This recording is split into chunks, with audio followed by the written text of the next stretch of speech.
To be turning to page 540.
During my last year of rabbinical school, I interned in the chaplaincy department at a hospital in Los Angeles, offering spiritual care to patients, their families, and hospital staff. For me, the work of chaplaincy was both spiritually nourishing and also emotionally grueling. It was profoundly painful to sit with someone my age or the age of my parents as they received a devastating diagnosis, and heart-wrenching to witness a beautiful soul passing from this world. I felt the weight of every case so acutely, so deeply, that I would unintentionally take them home with me each afternoon. Seeing the weight behind my eyes, my boyfriend, who himself works in the field of public health, would ask me, "Have you seen the sun today?" And if the answer was no, as it so often was, we would go outside to take in the last minutes of twilight, and I would feel infinitely better.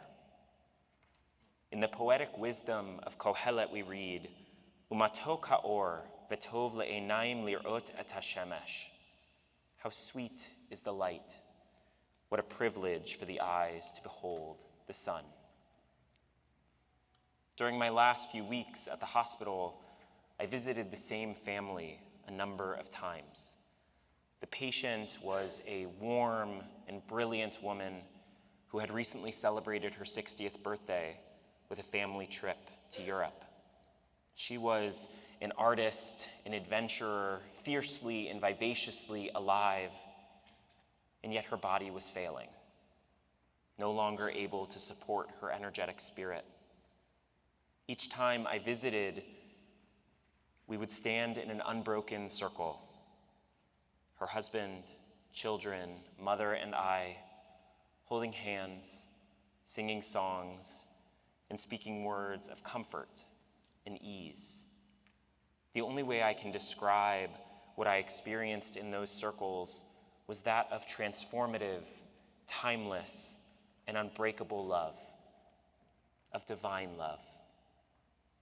After she died, her family gave me a sun catcher that she had beaded for me after our first visit together.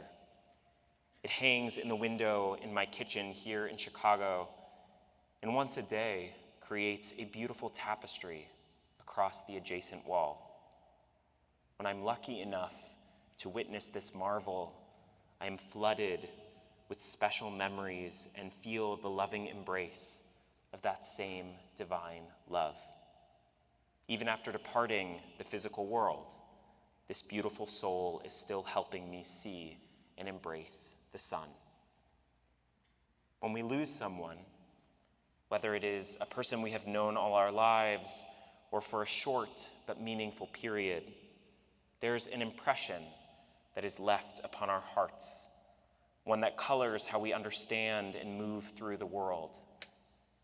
It shows up in their recipes that we can't quite perfect, in those moments when we do something we know they wouldn't approve of, as we revisit shared vacation spots and movies, pass down clothes that still bear their smell, and spend time with those who share their features.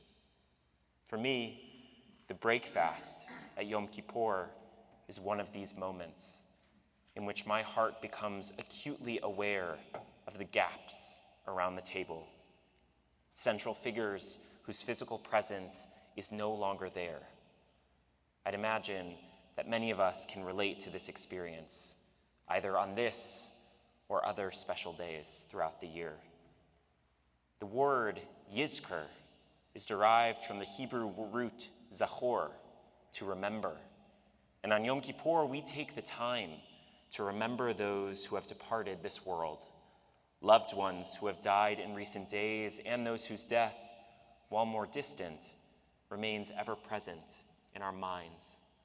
Souls we had loving and supportive relationships with, and also those with whom we struggled. Indeed, the practice of Yizkor leaves room to remember them all.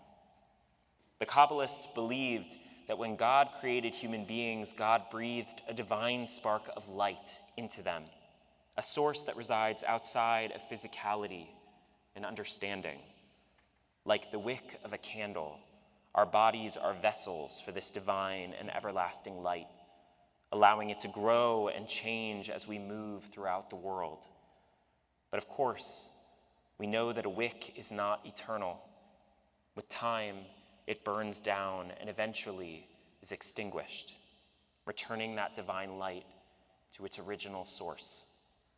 This is why our sages teach that the righteous, even after they have died, are called chaim, living, because their divine light continues to illuminate our lives with memory and meaning long after they are gone. Sometimes the light of those we have lost is bright, emanating in a beautiful tapestry throughout our homes. And sometimes it is dim. Sometimes the light is painful, and we might need to shield our eyes from it. And sometimes it is warm and welcoming, a familiar friend in a lonely world. But it is always there if we know how to look for it, if we turn inward and thoughtfully ask ourselves, have I seen the sun today? The beauty of memory is in learning how we take in that light in ways that don't consume us, but rather illuminate our lives with meaning and with love.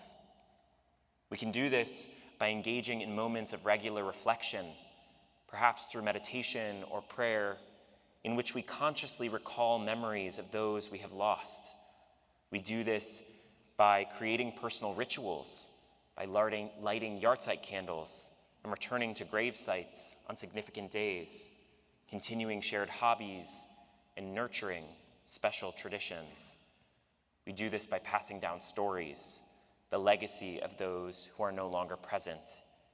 And we do this by performing acts of chesed, loving kindness, in honor and memory of those we know would be doing the same if they were alive. It's true that remembering those we have lost can reignite the pain of our grief, but it can also rekindle the warmth of their light, a warmth that, like the sun, can serve to comfort and sustain us, giving us the life breath we need to journey forward. Umatok ha'or, v'tov le'enayim lir'ot et hashemesh. How sweet is the light. What a privilege for the eyes to behold the sun. After my patient died, her family invited me to her funeral service on Zoom. It isn't typical for chaplains to attend such ceremonies, but this woman and her family had made such a profound impact on me that I decided to make an exception. The officiant spoke of her boundless love for family and nature, her contagious laugh, and her generous spirit. To honor her memory and the light she continues to bring into this world, the officiant concluded with these poignant words.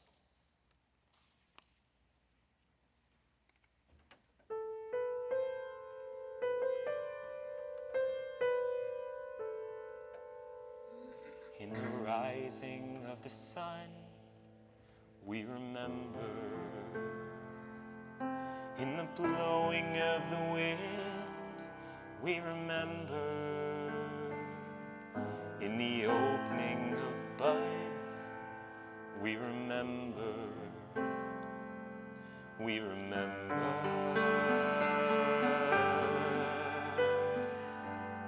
In the blueness of sky, we remember. In the rustling of leaves, we remember. As the year starts and ends, we remember. We remember. So long as we live, they too shall live. They are now a part of us. They are now a part of us. They are now a part of us. As we remember.